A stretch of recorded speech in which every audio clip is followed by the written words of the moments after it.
எனக்கு அருமையானவர்களே, மீண்டும் இன்று ஒரு இறை வார்த்தை. அடுத்த வார்த்தை பாருங்கள்.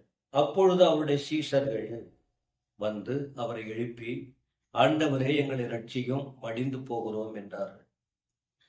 பிரயாணம் சொன்னவர் யார்? ஒரு நோக்கத்தோடு போகணும்னு பிளான் பண்ணி சொல்றார். அவரும் இருக்கிறார், அவருடைய சீஷர்களும் கூட போகிறார்கள்.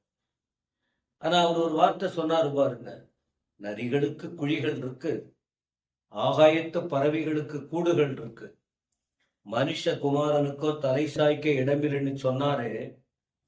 இந்த ஆண்டவர் இப்பொழுது அவருக்கு கொஞ்சம் ஓய்வெடுப்பதற்கு படகுதான் கிடைத்தது.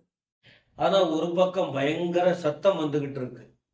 ஆனா இந்த இடத்துல ஆண்டவர் தூங்கிட்டு இருக்கிறார். அப்பொழுது அவருடைய சீஷர்கள் வந்து அவரை எழுப்புறாங்க. இப்பதான் கொஞ்சம் ரெஸ்ட் கிடைச்சிருக்கு அவருக்கு. எழுப்புறாங்க. ஆண்டவரே எங்களை ரட்சியும், மடிந்து போகிறோம் என்றார். அப்ப எனக்கு அருமையான தேவ பிள்ளைகளை நம்ம என்ன செய்யணும்னா, பிரச்சனை இருக்குதான், வார்த்தைகள் உண்டு, வாக்குத்தத்தங்கள் உண்டு, பிரச்சனைகள் உண்டு, அழுத்தங்கள் உண்டு, உண்மை. ஆனால் இந்த பிரச்சனைகளின் நடுவில் நாம என்ன செய்ய வேண்டும் என்றால், அவர் அவர் கிட்ட இருக்கிறார்னு இல்லாம, நம்முடைய தேவன் நம்மோடு இருக்கிறார் என்று வாக்கு கொடுத்திருக்கிறார். அவர் பரலோகத்தில் இருக்கிறார்.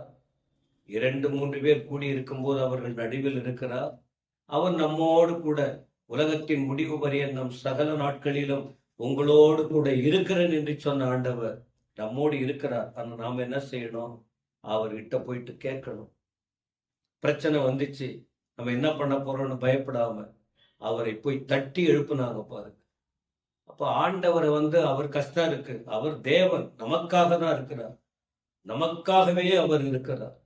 அப்ப நாம அவர்கிட்ட போயிட்டு எழுப்பக்கூடியவர்களாய் இருக்கிறோம். என்ன சொல்றாங்க? ஆண்டவரே எங்களை ரட்சியும்.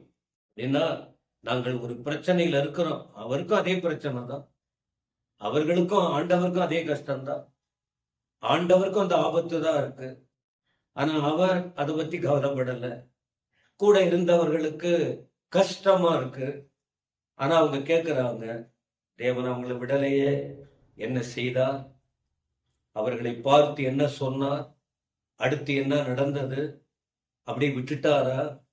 அவர்களை மீட்டெடுத்தாரா? ஆண்டவர்களுக்கு உதவி செய்தாரா என்று பார்க்க முடியும்.